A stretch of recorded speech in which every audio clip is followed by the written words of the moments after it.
Pernah kepikiran enggak, di halaman rumah yang sempit itu, sebenarnya bisa jadi mesin penghasil uang, bukan lewat trading, bukan lewat investasi ribet, tapi lewat ikan lele. Iya, lele yang sering kita makan di warung pecel lele itu. Yang kelihatannya sederhana, tapi diam-diam punya potensi luar biasa kalau dibudidayakan dengan benar. Dan di video kali ini, pemburu amatir bakal bahas seberapa penting memulai usaha budidaya ikan lele skala rumahan. Terutama buat kamu yang pengen mulai usaha, tapi modal dan lahan masih terbatas.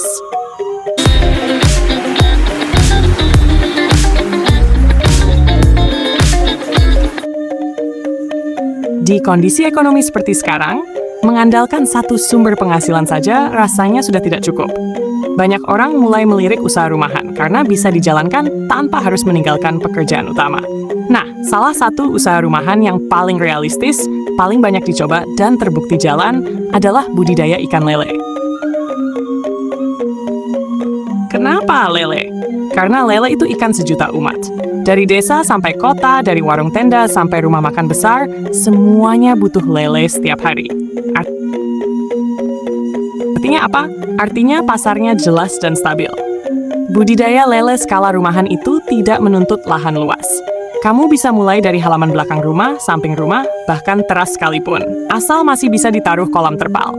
Modalnya juga relatif terjangkau. Tidak perlu kolam beton mahal, tidak perlu alat canggih. Yang penting paham dasar, pengelolaan air, pakan, dan kepadatan ikan. Inilah kenapa usaha ini penting untuk pemula. Karena resiko bisa ditekan sejak awal, dan kalaupun gagal, kerugiannya masih bisa ditoleransi. Keunggulan lain dari budidaya lele adalah masa panennya yang relatif cepat. Dalam waktu sekitar 2-3 bulan, ikan sudah bisa dipanen. Ini penting, karena perputaran modal jadi lebih cepat, dan kamu tidak perlu menunggu terlalu lama untuk melihat hasil. Bahkan banyak pembudidaya rumahan yang panen bertahap. Hari ini jual sebagian, besok jual lagi, menyesuaikan permintaan pasar. Dari sinilah uang mulai muter. Budidaya lele juga cocok dijalankan sebagai usaha sampingan. Pagi berangkat kerja, sore pulang tinggal cek kolam, kasih pakan, dan kontrol kondisi air. Enggak harus seharian di kolam.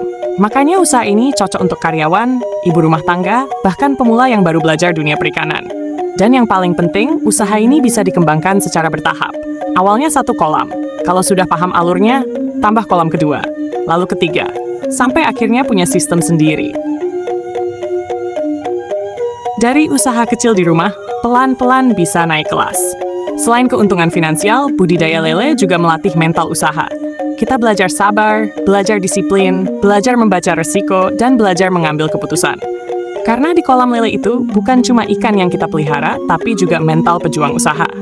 Namun tentu saja, budidaya lele bukan usaha instan tanpa tantangan. Ada resiko air keruh, ikan stres, penyakit, atau manajemen pakan yang kurang tepat.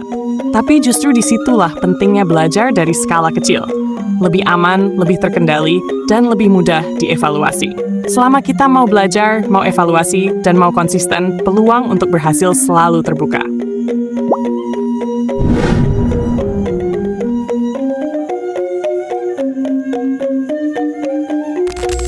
Jadi pertanyaannya sekarang bukan lagi bisa atau tidak, tapi mau mulai atau tidak. Karena banyak orang gagal bukan karena lelenya, tapi karena tidak pernah berani mulai. Kalau halaman rumahmu masih kosong, kalau waktumu masih bisa disisihkan, dan kalau niat usahamu sudah ada, mungkin kolam lele pertamamu adalah langkah kecil menuju perubahan besar. Pemburu amatir pamit, dan ingat, usaha besar selalu dimulai dari kolam kecil.